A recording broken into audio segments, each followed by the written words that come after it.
तो आज हम पढ़ेंगे सर्जरी का टॉपिक, वो है वुंड हीलिंग। सो सबसे पहले देख लेते हैं कि वुंड हीलिंग का मतलब क्या होता है। So the word healing means replacement of destroyed tissue by living tissue. तो अब वुंड अपने बॉडी के ऊपर क्यों आ सकते हैं, उसके कुछ कॉजेस है। सबसे पहला है ट्रॉमा।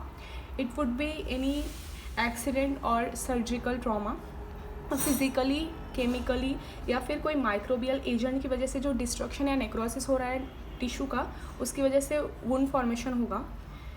इस्केमिया भी हो सकता है। अभी इसके बाद हम देखेंगे कि रीजनरेशन एंड रिपेयर। तो वुंड हीलिंग के अंदर ये 2 पॉइंट्स आपको पहले समझना होगा। तो सबसे पहले हम देखेंगे कि रीजनरेशन क्या होता है। सो रीजनरेशन है replacement of lost tissue by tissue similar in its type.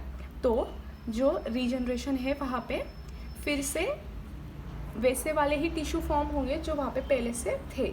अब इसके बाद हम देखेंगे रिपेयर क्या होता है। तो रिपेयर है कि जो लॉस्ट टिश्यू है वो उसका रिप्लेसमेंट हो जाएगा, सिर्फ रिप्लेसमेंट होगा।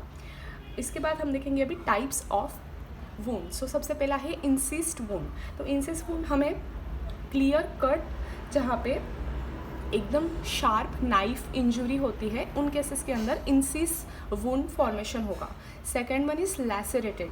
सो लैसरेटेड आपको कहाँ देखने मिलेगा, जो रोड एक्सीडेंट्स होते हैं उसके अंदर। Third is penetrating.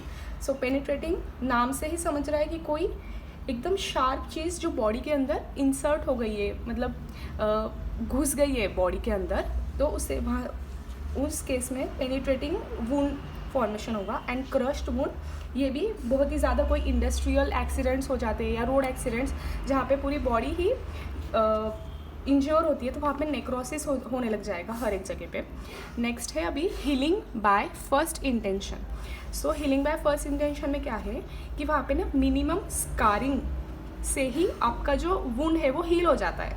जबकि सेकेंडरी इंटेंशन में क्या है, वहाँ पे आपको वुंड को हील होने में बहुत ज़्यादा टाइम लगता है, स्कार टिश्यू भी वहाँ पे मोर ज़्यादा लगता है वहाँ पे, और इसको बोलेंगे सेकेंड इंटेंशन। और यहाँ पे जो सूचर्स की सहायता से हम इसे ट्रीट नहीं कर सकते हैं, तो वो रहेगा सेकेंड इंटेंशन।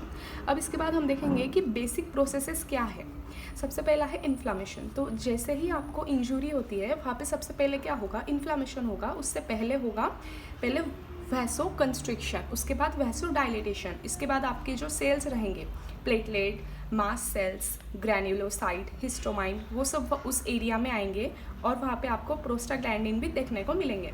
तो ये सब जो है ये मीडिएटर्स है एक्यूट इन्फ्लामेशन के, तो ये सब चीज़ें आपको वहाँ पे देखने को मिलेंगी। इसके अलावा जैसे हमें पता है कि वहाँ पे redness, tenderness, heat, swelling and loss of function भी उस एरिया में देखने को मिलेगा।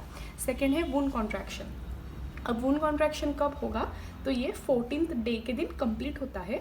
और इसके अंदर आपको क्या है, 3 मेन कॉजेस है वुंड कॉन्ट्रैक्शन के। रिमूवल ऑफ फ्लूइड, अगर आप फ्लूइड उस एरिया का, अगर हम उस एरिया को सूखा ही रखेंगे ना तो वो जल्दी ट्रीट होगा। सेकंड है कॉन्ट्रैक्शन ऑफ कोलेजन, जो बॉडी के अंदर कोलेजन टिश्यू होता है वो बहुत ज़्यादा हेल्प करता है हील करने के लिए। And third one is contraction of granulation tissue. So granulation tissue, अब हमें पता है जैसे इन्फ्लामेशन के बाद ग्रैन्युलेशन होगा वहाँ पे उस एरिया में, तो ये भी उस चीज़ को हील करने में हेल्प करेगा। नेक्स्ट क्या देखेंगे अब अपन कि factors inhibiting wound contraction. First is corticosteroid. जैसे कोई लोग कॉर्टिकोस्टेरॉइड के ऊपर डिपेंडेंट होते हैं, उन लोगों में हीलिंग आपको डिले देखने को मिलेगी। Next is Burns. तो बर्न्स में भी ये बहुत ज़्यादा कॉन्ट्रैक्शन आपको कम देखने को मिलेगा। इसके बाद है स्किन ग्राफ्टिंग या कोई एक्सरे का इरेडिएशन। फिर उसके बाद है एक ये दिया है ट्रोसिनेट, ये एक स्मूथ मसल का इनहिबिटर है जिससे आपका वुंड कॉन्ट्रैक्शन इनहिबिट होगा। इसके बाद अपन देखेंगे कि कॉम्प्लिकेशंस क्या हो सकते हैं। इससे पहले देख लेते हैं अब इपिथेलियलाइजेशन। सो इसके अंदर अपन क्या देखेंगे, अब इसके बाद नेक्स्ट होंगे आगे के आने वाले 48 आवर्स के अंदर अब थिकनिंग होने लग जाएगी उस एरिया में। अपनी बॉडी उसे हील करने की कोशिश करेंगी, तो वहाँ पे बहुत सारे सेल्स बढ़ेंगे और धीरे धीरे वो एरिया कवर करके उसे कम्प्लीटली हील करने की कोशिश करेंगे।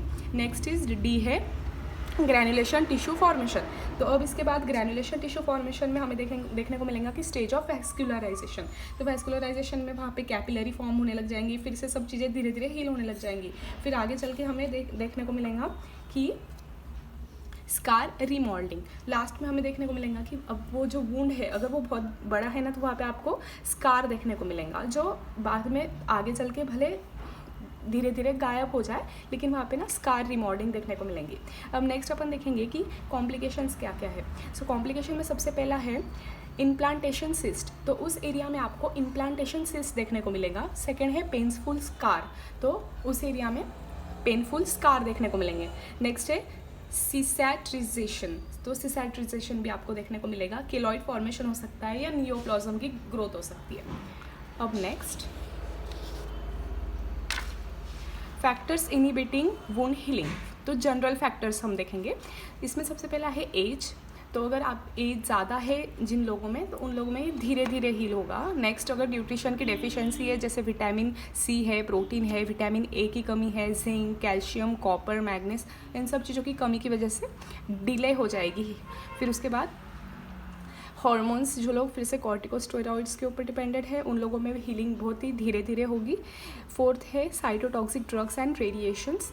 लोकल फैक्टर्स भी हो सकते हैं, पोजीशन, उसकी पोजीशन कैसी है, वो कोई ऐसी एरिया में जो आप बार बार उस चीज़ को हिला रहे हो या वो बहुत मूव हो रहा है तो उस एरिया में हीलिंग धीरे होगी। ब्लड सप्लाई वहाँ का कैसा है, अगर वहाँ पे कम ब्लड सप्लाई है तो फिर वो डिले हो जाएगा। टेंशन ज़्यादा है या फिर इन्फेक्शन हो रहा है, बाहर से कोई इन्फेक्शन आ गया, मूवमेंट उस चीज़ की ज़्यादा है, आयोनाइजिंग रेडिएशन के अगर बार बार कांटेक्ट में आ रहे हैं तो वो धीरे होगा। उसके बाद है फॉरेन बॉडी सेंटर हो गई, नेक्रोसिस है या यूवी लाइट है, तो इन सब चीज़ों की वजह से हीलिंग जो है वुंड हीलिंग वो बहुत स्लो हो जाएगी। Thank you.